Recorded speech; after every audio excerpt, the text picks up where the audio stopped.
Good morning, children. Today we are discussing the chapter 18 from class 7, Water, a Natural Resource. We have completed up to 14th chapter. 14th chapter we completed that in detail, but 15, 16, 17 chapters are deleted from the syllabus. 15, 16 and 17 chapters are deleted from the syllabus, and that will not be coming in the final examination. But from this chapter there may be a small activity I would be giving you, okay? From these chapters there would be small activities that I would be giving, but we are continuing the chapter 18, okay? That's it. Now, in this chapter, we will be discussing about the importance of water. What are the important points related to these natural resources and what are the various types of natural resources. You know, natural resources, I need not say, you might have studied in your classes. Natural resources are that resources, anything that we get from the nature. Anything that we get from the nature, generally we say natural resource. Without these natural resources, we cannot survive. That is a known fact. For example, water we use, various types of petroleum fuels like coal, petrol, natural gas, LPG, CNG, etc. we are using in our daily life. Various types of metals like aluminum, gold, silver, copper, iron, all these are natural resources that we get from our nature.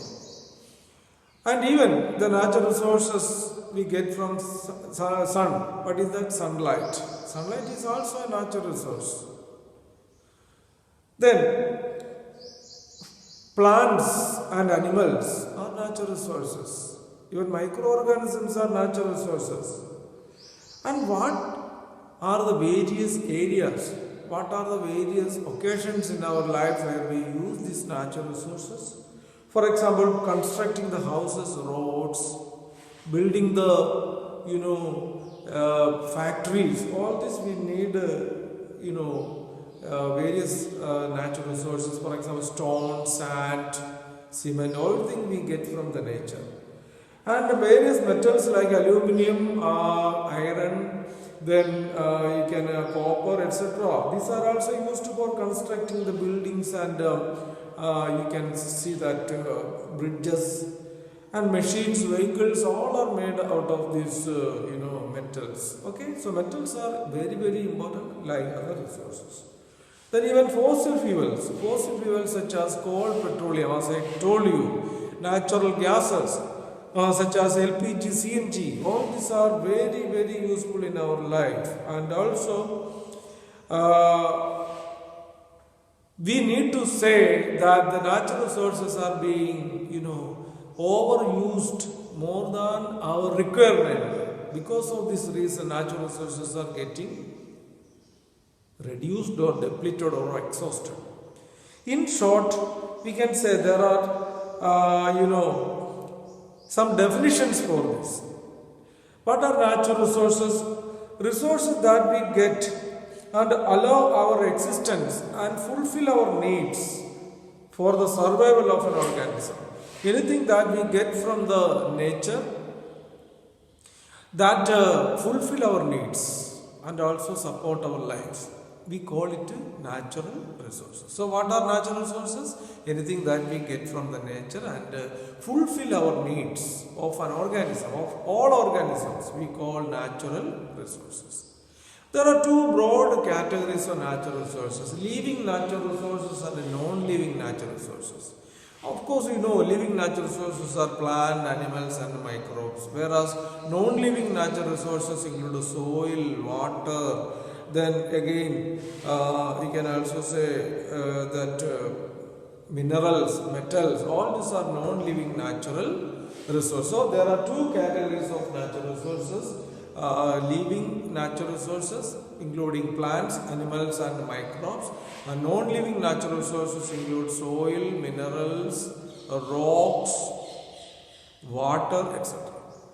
Now, living natural resources are called biotic resources, and non-living natural resources abiotic natural resources. Anyhow, these natural resources are found in three parts of the earth. What are the three parts of the earth? Lithosphere. Lithosphere is the rock crust, solid part of the earth. That gives us various types of, various types metals, minerals, and even soil and rocks. So lithosphere provides us rocks, soil, and also metals and minerals. That is the hardest earth crust. Now the second, the water sources. We generally say hydrosphere. Hydrosphere provides us water, various types of aquatic organisms like fishes, algae, everything we get from the river, ponds, lakes and ocean. That includes the aquatic resources or hydrosphere.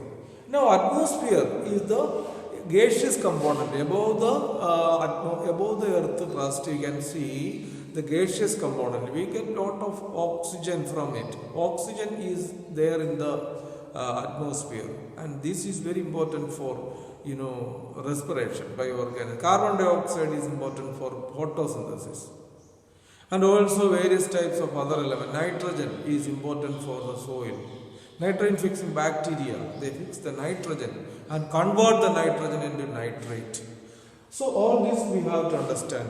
But broadly, the natural resources can be classified into renewable and non-renewable. Renewable resources, that are the resources which